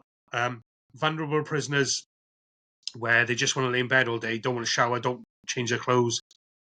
Well, and what we did in Swansea was use veterans for that. Sex offenders will always stay with sex offenders. They will never mix with main res population. And that's, even if they're veterans, they're still separated. It's when they mix, if they ever come into contact, it goes off. Yeah, I can imagine. And fucking hell, for good reasons. Yeah. But, again, it's not my place to say, and it shouldn't be anyone's really. Everyone's got a right to live, but,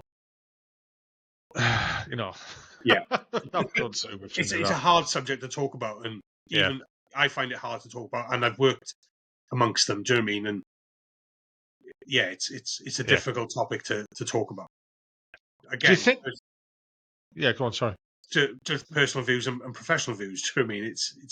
And that's when it's at its hardest, is when you're in work and you're dealing with sex offenders on a daily basis.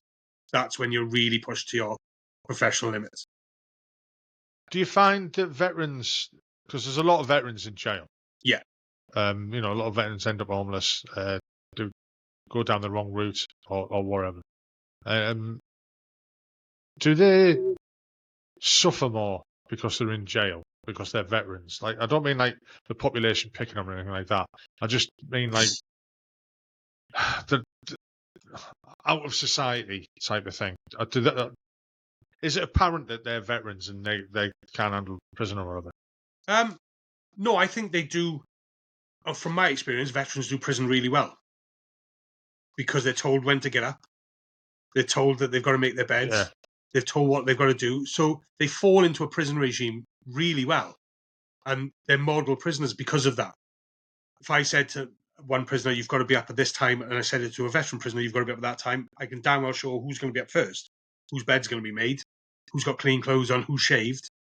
It's always going to be the veteran prisoner. And that's why I think they do prison really well. Do they get... So when a veteran's been in jail and he's leaving,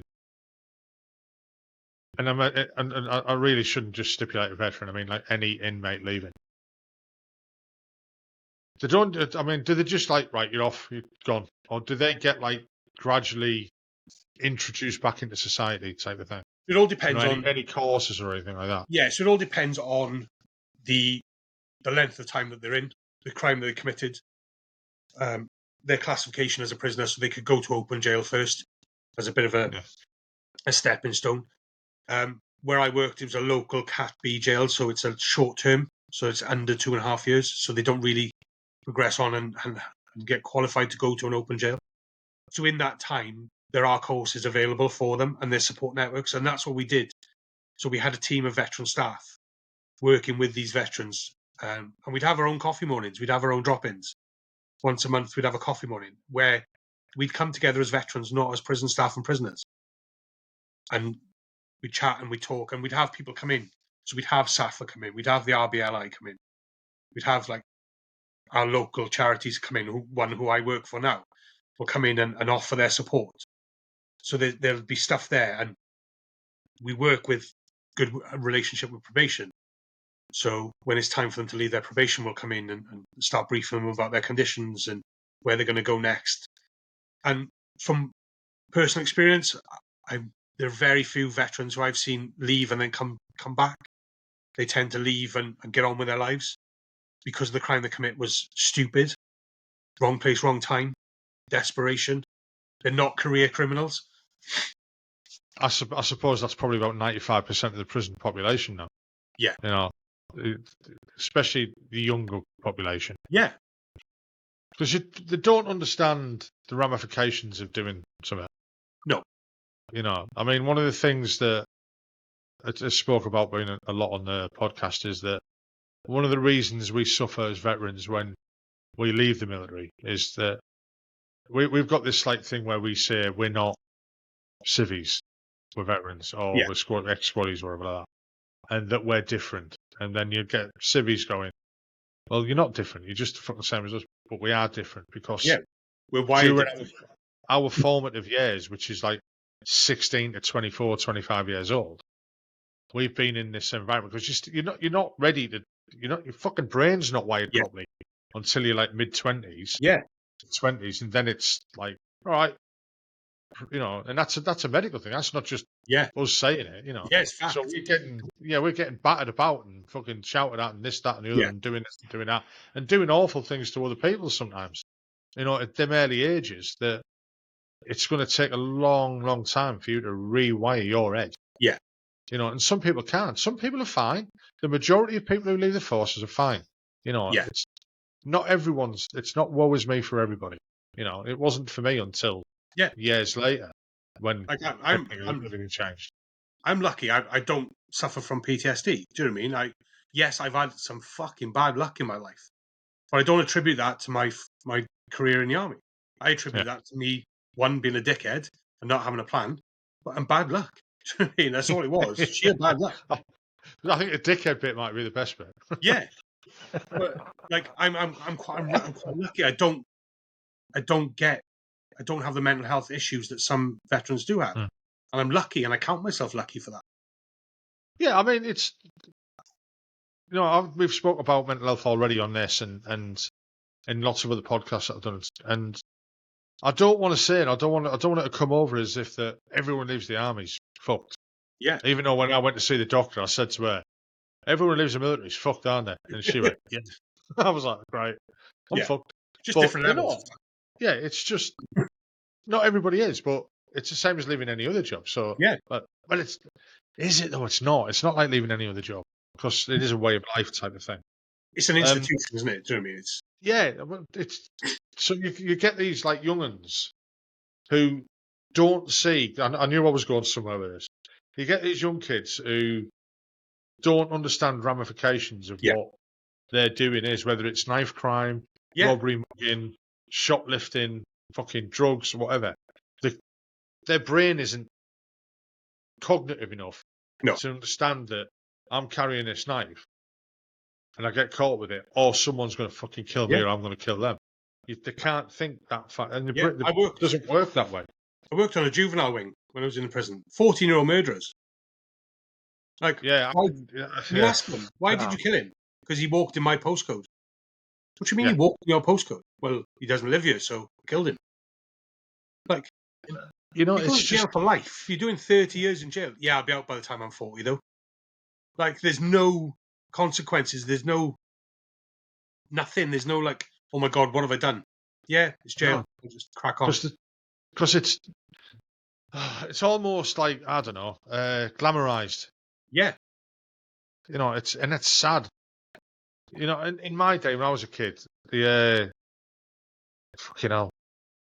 Don't get me wrong, we had a knife. There was about 8 of us. We had one knife between us. Right, we used to pass it round. But we didn't carry it for self-defense. We didn't have it in our school bag for fucking threatening anyone. Like that. We had that knife. We had this one fucking big Bowie knife, right? And we always used to share it. Because we'd meet up after school, go to the cemetery where there was a massive tree with a Tarzan swing on it. Yeah. And play a knifey. When you swing back and like throw the knife in as far as you can. Yeah. And stuff like that. That's what that knife was for. Or we all had like pen knives. I'm not going back. What they were used for. I'm not going back to the 1950s. We're all fucking walking around in shorts and whittling fucking spoons and stuff. Yeah. Hang on. Yeah, but I wouldn't have thought.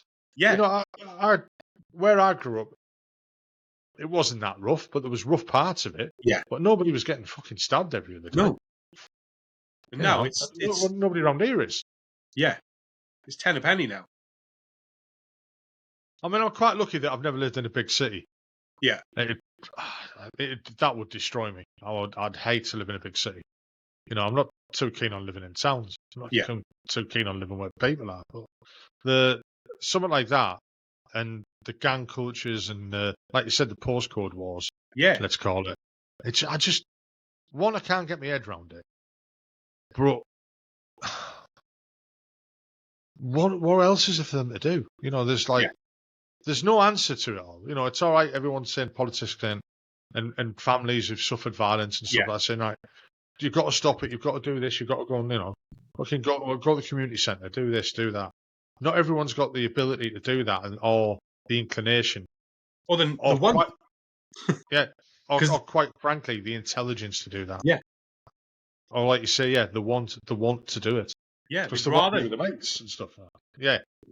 they'd rather go and do this with these, and that's where like county lines is coming. Do you know what I mean? Where kids who may not have everything they need at home. Do you know what I mean? And somebody comes in and goes, "Do you want a new pair of trainers? They're £150."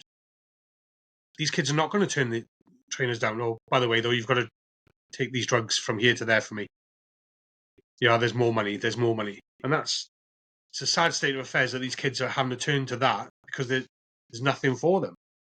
And I don't think a community centre is going to change that. No. Unfortunately. I don't think. I mean, it might do for a couple, and I suppose it's worth it if it does. You know, if you save one, then you've done your job, haven't you? Do you know what I mean? It's, you know, I don't want to belittle any places like this, but it's fucking hard. It's frustrating as well because you can't.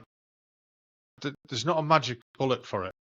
No. You know, people say national service. And you're like, absolutely not. Fucking no way. No. The professional army doesn't want national service. No. It'll never work. No, not in today's society. Mind you, saying that, the way the fucking world's going at the moment, they might have no choice. Yeah, but you look at national service then to a national service now. Unfortunately, we live in a society where I don't think teenagers are robust enough to a certain extent. I think there would be. I think the difference in society was that if you look at the national service when it was out, we'd not long come out of a world war. Yeah. You know, there was still lots of shit going on, Malaya, you know, Korea, and places like that happening. So national service was needed, but it was a completely different society. Yeah. Completely different. I mean, I'm 56, and I joined the army in 1985, and it's a different society now. Yeah. It's a different society now to what it was 10 years ago. You see people doing interviews on, like, fucking TikTok and YouTube and people like that. You know, would you fight for your country? Oh, no, I wouldn't fight for the country. No. Yeah. I'm sorry, mate. If the country's getting attacked, you fucking are. Yeah, exactly. It's as simple as that, and you will. Because if you don't, fucking bye-bye jail. Yeah. That's a different kettle of fish completely. I think then, if something like that happened, I think there would be a societal change where people would, because they're literally fighting for their lives. Yeah. Whereas back then, you fight for a bit of pride. Do you know what I mean? But I mean, I think you'd also find that there is a national spirit still. It's just called racism, even though it's not. Yeah. You know, if you want to put your flag out, you can put your Welsh flag out anywhere you want. Yeah. Can't you? Yeah. You can't though. No. Fucking no. You know what I mean? And even I see it. Yeah, even I, you know, I see someone with a George Cross. Yeah. And instantly you think, right wing. And they're not. No, they're just proud English. To do with it. Yeah, but you can. It's fucking. All right, because us English had fucked everybody else over. That's what it is. Yeah. You know. But I can put my Welsh flag up. People go, oh, there's another sheep shagger. Do you know what I mean? But they don't go down to, oh, well, he must be racist because he's Welsh. Do you know what I mean? But no, they would say he's a proud, like you said, he's a proud Welshman. Yeah. Even if you fucking live next door to me in Northumberland and put a Welsh flag out, you'd be, there, Welsh flag. I'd drive past the guy's house and he's got a fucking Irish flag out, a tricolour. Yeah. And I'm like, I'll drive past going, like that every time I see it. But that's for other reasons. Yeah. It's got nothing to do because it's an Irish flag. It's fucking, mind you, I think somebody put a fucking red hand up next to it as well. That went down well. So let's move on to what you're doing now then, which is what we want to get pushed on this as well and let people know about. So I was lucky enough, landed this job in August last year. So it's a charity organisation born from a boxing club. So it's originally set up as the Bulldogs Boxing Community Activity Centre, and it's formed a charity there where one of the branches of the charity is veteran support. And it's been flourishing for a number of years now, and I was lucky enough to come in August as the project manager for the veteran side of the charity, and it is by far the best job I have ever done, and I've only been in it 7-8 months. I looked on the website because I thought I'll have a quick Google today. Yeah, looked on the website and I was like, fuck me, They do all sorts. Yeah, we do everything. So we've got, as a part of a charity, we do an educational program for children where school is not for them. So they kind of on the verge of being excluded. So we run an education program for them. We run the veteran support. There's so much going on. We've got a fully fledged boxing club that take over the centre in the evenings, and they become the Bulldogs Boxing Club. But during the day, it's just so busy. Myself, the old analogy is find a job that you love doing, you'll never work a day in your life. That can't be a truer word said about my job. I absolutely love it. Well, you took your time getting there. I know, finally. Do you know what I mean? Nearly 20 years after leaving the army, I've finally found something that I've got so much joy of going into work and helping veterans, not just veterans in crisis, but everyday veterans who, like myself, I don't have any mental health issues. I still need to have a chat and have a laugh and have a joke and a bit of banter. Yeah. And that's what that's about. And for us as a charity, and for me personally in my job, it's if I help one veteran, I've done my job. Are you finding more and more veterans coming into it? I've seen an increase since I've started. And that was the reason then, one of the reasons I've gone on to TikTok. Yeah. The demographic of veterans that come to drop-ins are of an older generation. I want to see more younger veterans coming in. Unfortunately, I interviewed a guy who runs the East Durham Veterans Trust, and it's a fucking brilliant organisation. That's why I ended up going for the council, and it was great. And you're right. When you look around and you see the veterans organisations that are out there, the breakfast clubs and the other ones, and it is the older. I'm sounding old now, like my age, and older. I am old. I suppose it's a hard thing to get the younger generation in. One, because most of them are probably working. Yes, most of them are probably in employment. And that's one of the initiatives I've got. I've got evening drop-ins now. I offer a free gym for all veterans to come and use to try and get them engaged. You know what? I've seen that on the website, and I was fucking quite impressed with that. That's the first time I've seen it. I've not seen that anywhere else. No, I can't find somewhere else that offers a free gym. And for me, being a veteran, being ex-military, the gym is a safe haven, somewhere to come and train, to come and relieve some stress. Do you know what I mean? And the added advantage of our gym is a boxing club as well. So there's punch bags everywhere. So come in and smash a bag. Do you know what I mean? If you're feeling pissed off.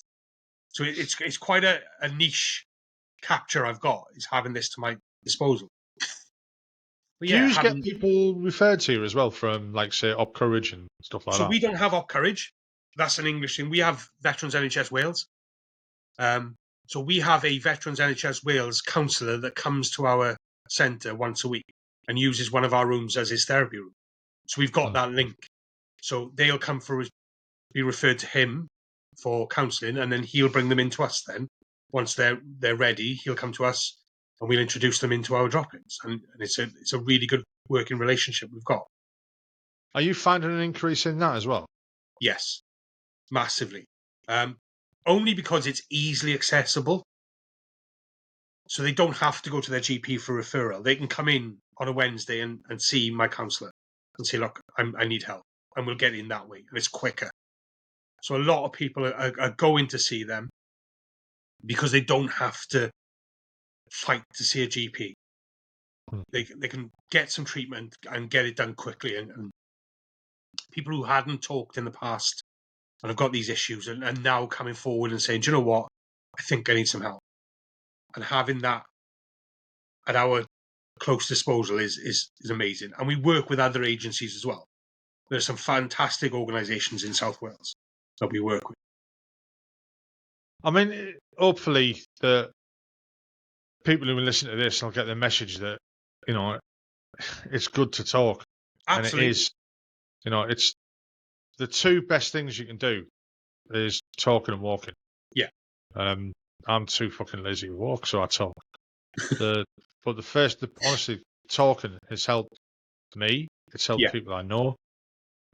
I think it's the one thing above all that helps with I wouldn't just say mental health issues, but with the issues that veterans are putting on themselves as well. Yeah. You know, you tend to get into a rut. You tend to try and reason with yourself. You isolate yourself. You don't end up in a good place because you feel as though you can't talk to anyone. Yeah. But when you've got places like what you're part of your organisation, like these Durham veterans that I talk to as well, and there's more and more of these little community hubs and stuff setting up all over the place because the bigger organisations aren't there anymore. You know, they're not as not the old 3 rows and stuff like that. And I know for a fact a lot of veterans don't want to go and approach the RBL. No. Because they don't feel as though they're, one, taken seriously, two, the RBL's too big, it's too rich. And I think a lot of people have lost faith in it as an establishment. We're quite lucky. We've got a brilliant working relationship with our local RBL. So their president and secretary come to my drop-ins twice a week. So we've got a good close link. But I get what you're saying, especially for me, Health for Heroes, I think they're only good for selling hoodies, personally. I've never met somebody who's been directly helped by Health for Heroes. But local charities don't get the look in that these massive forces charities get and the exposure. And that's one of the things I want to change. I interviewed a guy a few months back who'd set one up on the South Coast, and they lost funding, and they had to close it because they couldn't fund it themselves because the government kind of withdrew. Through the local councils and stuff like that, they withdrew that funding, saying it, they wasn't there anymore. Well, my role is funding it, but I'm confident that if my funding was to stop, that veteran support would carry on because of the close knitness we've got and the tightness we've got as a team. The veterans would still come, and it's mad that if you look at some of my TikToks, I've got 40 or 50 veterans on our books. There's 5,000 in Neath and Port Talbot alone. It's mad, 5,000 veterans. And like, where are they? Do you know what I mean? And yes, granted that some of them are working, but still make yourself known because there's still loads I can give you, even if you are working. I suppose it's like, right, how can I put this? A stigma to it. Yeah. So I was on a course. I was on a course a couple of weeks ago, and it was a peer mentoring course, and was broached the subject: do you consider yourself a veteran, or would you like to be referred to as ex-forces or ex-serviceman? For me, I was a veteran at 26. I'm a proud veteran. I like being called a veteran, but I can understand societal think veterans are the old boys in wheelchairs being pushed down the cenotaph, and I get that. Yeah. So I've said it on this before. I don't class myself as a veteran. Yeah. Right? I'm an ex-squaddy. Of course, for that exact reason that you've just said then. You know, every Saturday before Remembrance Sunday, I'm sat in front of my telly. Not my telly, my computer, because I don't have a TV. I'm sat in front of that with a bottle of wine. Yeah. Watching, the Festival of Remembrance. And the guys you see there with the red coats, Chelsea pensioners, they're what I class as veterans. I feel uncomfortable when I get called a veteran. Yeah, and I can see why that happens. Do you know what I mean? It's and I get it, and it's personal view, but is it holding people back by calling ourselves a veterans charity, a veterans drop-in, a veterans breakfast club, or do we open it up and say we're an ex-forces club? Do you know what I mean? Will that attract more people to come in? I don't know. I think it might, because years ago you used to get there was social clubs, there were bars, and there'd be the ex-servicemen's club. Yeah. No one ever puts a no-name veteran on there. No. Or you get the ex-RAF association, or them type of bars and places like that, social clubs, and everybody went in there was ex-forces, or veterans. I think the other thing that might put people off attending is the same reason why people don't walk up to Andy's Man's Club and places like that, is that they feel as though there might be a stigma that if somebody sees them, they might think that, or they think I'm fucking crackers, or they think there's something fucking wrong with me, or whatever like that. And getting people over the threshold of that, and as much as we all turn around and say mental health's a good thing, and it's good that everyone's talking about it and stuff like that, it fucking isn't. People have still got that stigma where they don't want to talk. They don't want people to think they've got an issue, even though they fucking know they have. Yeah, because there is, I think I have an advantage over that, being a gym and a boxing club, because nobody will question a man walking into a gym or a boxing club. But fucking, what if I walked in and said, "What's that fat cunt going on for?" Do you know what I mean? Like the stigma of going into a fluffy building. Do you know what I mean? Everything. You walk in with a bag, you go into the gym. Nobody bats an eyelid, and it's one of the things that works for us. And it's an initiative that I've got working at. So I've had a meeting with Andy's Man Club. We've only got one in South Wales, and it's miles away from us. And again, because of where our place is with Tata Steel closing, the biggest steelworks in South Wales, that's on our doorstep. Do you know what I mean? Where generations of men have lost their jobs. And having somewhere like Andy's Man Club, I think, will benefit. So in the pipeline, one of my projects is to get Andy's Man Club into where I am. Because I think there's a need for it. We've got local men's walking groups all dotted around Port Talbot. And it works, do you know what I mean? And having it where we are in a boxing club, I think, reduces that stigma. And it eases people in. That said, in our Veterans Club, we've got women that turn up. And they're amazing. Do you know what I mean? Unfortunately, we did lose one a couple of months ago. Bless her.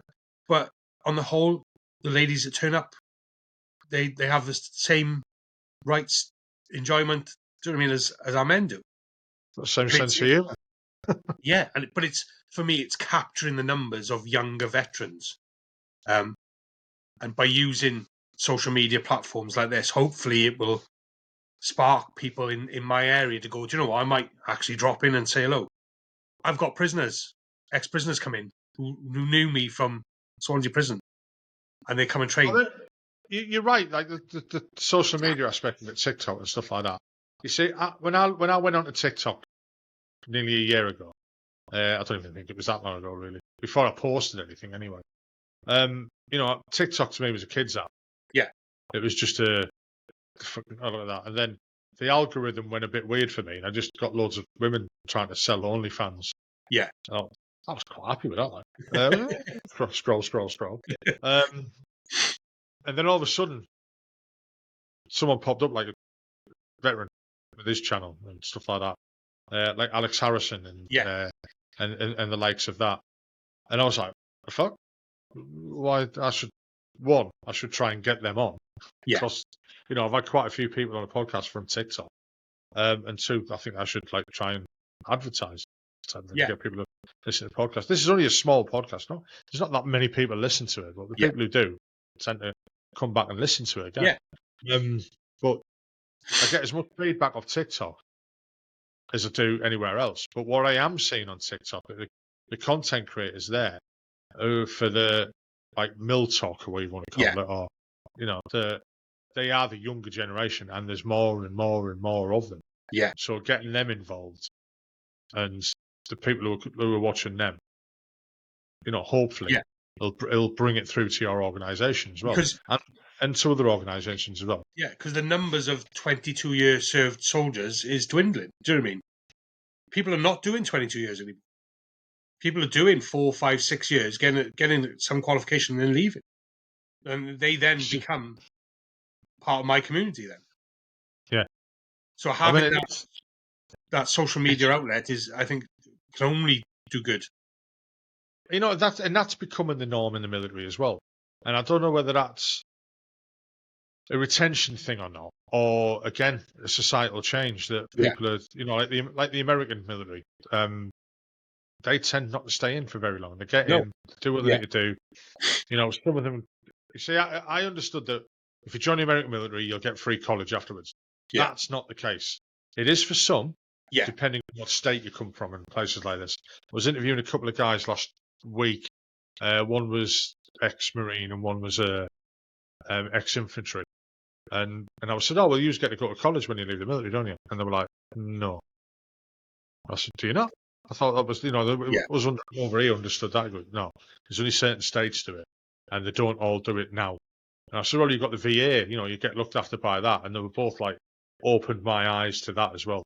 yeah. So when, So that's it's not as good as people make on. no, but it's better than what we've got. Do you know what I mean? Yeah. And I think that's the way we need to look at, and I think that's the way the government needs to look at the way veterans are not treated. I hate that the way we're treated, the way that we should be rewarded, so to speak. Do you know what I mean? I think that's the way it should be. You've done service, so you get rewarded with not treat. I don't want to go down the lines of treatment. Do you know what I mean? Treatment means that there's something wrong. But it should be. I know what you mean, but you get, if you need help, it should be there. Yeah, exactly. You shouldn't have to be on the bottom of a wait list. You shouldn't have to justify why you need that help. The fact you've done service alone is your justification. I think, from my experience, our courage helped. I filled the form. I filled the form and sent it off online saying I need fucking help, basically, because I'd asked the nurse and she just went, you fill a form in. And I was like, fuck? Yeah. Right. So I filled the form in and I got a call within 2 days to go and see the doctor. Yeah. And she just went, right, you're going on up courage, but I want to know what's going on. And then within a week, I was assessed. A week after that, an assessment with the Up Courage team. And then a couple of weeks after that, a guy was at my house looking at me strange because I was fucking jabbering away for 2 hours. And that's the same. So I was quite lucky. Do you know what I mean? But I've known other guys fucking suffer a lot longer. I'm lucky that I'm in Northumberland. It's not a lot of us up here. So I've got a friend who lives in Exeter, and he won't mind me saying this. He is suffering. He is suffering daily. Do you know what I mean? We were filmed. So the day the Queen died, we got in touch with each other and we went to her funeral. We were filmed live on BBC Breakfast. We hadn't seen each other for 20 odd years. Do you know what I mean? But we came together as best mates again. Yeah. And he takes upwards of 50 odd tablets a day just to keep himself alive. And that man stood next to me for 10 hours waiting for the funeral court hours to come past, just on his stick. And he wouldn't, out of pride, wouldn't sit down. He suffers. And I reached out, I was screaming out for Johnny Mercer, who's his local MP, to do something for this guy. Do you know what I mean? I'm trying to send him stuff from my end, but because it's Pan Wales, he's not getting the help that he needs. Like, I can't offer him what I can get. And it's a daily battle for him. And I just hope he'll get, and he is getting through it. Do you know what I mean? And he's been through so much. And that's the person that these people should be looking at. Do you know what I mean? And stuff like that is working. I hope, I think that it's getting better. I hear more good stories than bad since I've been involved in this side of things, And don't get me wrong, I still hear the bad stories as well. There is, people still fall through the cracks, or they don't know the help's there, or in some cases just refuse the help. Yeah, I don't think they'll ever be helped. Do you know what I mean? They'll never change their mind, do they? And as we're both aware of, the courses that I'm doing at the moment, and the courses that that you've done yourself, that's a spiral where you feel isolated and you're just going to go down and down and down, and it takes quite a lot to get you out of that mindset. Definitely. But you can't, and the bad thing is you can't do it on your own. You need someone else has got to help you. Yeah, you need help. You need to talk. Absolutely, that's what it boils down to. At the end of the day, you need to have the courage in yourself to say, "Look, I can't do this on my own anymore." Yeah. And I did it in my own life. I bottled everything up. I wouldn't speak about what happened in past things that have happened in my life, to the point where it just burst. And it took the death of my father for me to finally open up. And yes, there are times where I still hold a little bit back, but for the most of it, I'll talk because I can't go through that again. Yeah, I know exactly what you mean. Exactly what you mean. Because that's what happened to me last year, and I'm in so much better place, so much more of a better. I can't even fucking speak English now. So much of a better place, having gone through that and having the help that it gave me, that I'd literally go so far as to say that it's changed my life. Yeah. Literally. I mean, I didn't know how dark a place I was at until that box overflowed. And I thought I was fine. You know, I just thought getting on with life, but I wasn't. I was doing shit. It was weird. It was weird. And it's, sorry, go on. I took my prison officer training. You're told in the prison service you wear many hats. And I wore many masks. I put a smiley face on when I got home from work. Inside, I was fucking dying. Inside, I was dead. Do you know what I mean? But I put a smiley face on in front of my wife and my kids. To the point of no return, where I had to get myself out of it and ended up, like, going down the wrong route to end my marriage. Luckily, not luckily, it fucking went tits up. And then my father died weeks after my divorce came through. Fuck, I was back down there again. But luckily, I'm in a place now where I'm in a loving relationship. Somebody I've had to tell her everything that's happened to me in my life because I can't go through that again. Mm. And by opening up and saying, look, this is what's happened. I'm here. You either take me as I am, or if you walk, that's fine. I understand. But everything now is finally, like I said, with this job, the way my life is now, those ups and downs, I'm finally back on an up again. Is there going to be another down? I don't know. But if there is, I'll talk about it. Because I've learned. Right, it's been an hour and 50. I bet you never thought it'd last that long. Yeah, it's flown. I wish you luck with the Bulldogs. Thank you very much. It's, I mean, like I said earlier, I looked on that website and I was kind of blown away. Yeah. On how much actually goes on there. We're a small team, but we do massive things. If anyone's in that area of Wales, look them up. They're there to help you. Yeah. Even if you just want to go and use the gym for free on a night. Exactly. Okay, and then do it. Yeah. So I'll thank you for coming on, Gareth. It's been a pleasure talking to you. It's been a pleasure. I've enjoyed it. I have. Yes, my first ever podcast. So yeah, and you mentioned before we started that you're going to probably start your own. Yes, I am. Yeah, I'm looking at that. Yeah, I really hope you do, because it's rewarding, to say the least. I would never have met you if I wasn't doing this. Yeah. And you will meet various other people from all walks of life, depending on how you're going to structure your podcast and stuff. Yeah. I try to keep mine for veterans. I've tried interviewing non-veterans. Kind of went okay, but didn't get I think my niche. I did, but I think my niche is here, type of thing. Yeah. So I might not venture outside of them lanes anymore. Right, I'll end the recording here. I'll just like to say thank you again for coming on. No worries. It's been My a pleasure. pleasure. All right. I hope you enjoyed that podcast. I enjoyed recording it. If you could just hit the like button, and also if you could subscribe and hit the notification bell, that would be great, because it'll help the channel grow. The more people will see it, the bigger it'll get, and the more guests I can get on, and the more people I can talk to. Well, I hope you enjoyed it, like I said. Look forward to the next one. Hopefully it'll be out next week as normal. Bye-bye now.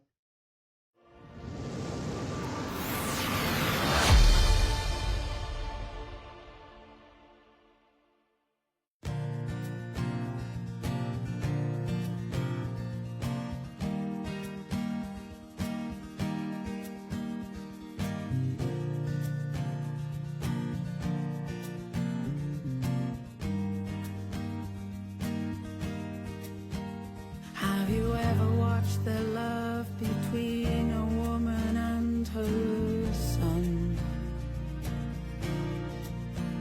After growing him for months, her work has only just begun. First words, first steps are foremost and always on her mind. True gentlemen of glory, you'll find no kind of kind. 'Cause she's the mother of angels. Let's give her our love now. She'll find a way to smile for you. Only God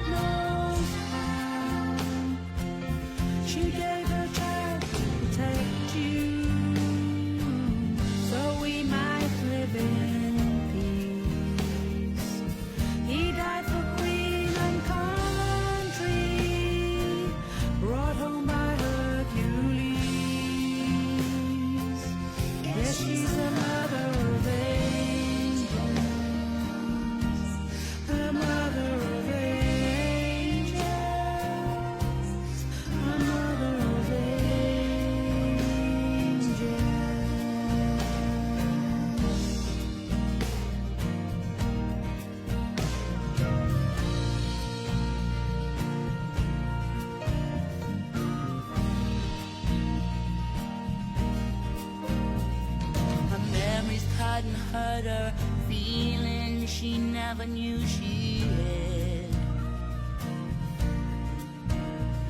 They haunt her every morning and returning underneath that flag. She's robbed of having grandchildren. You never got to meet his girl. And that cheeky, funny spirit is no longer with her in this world. Now she's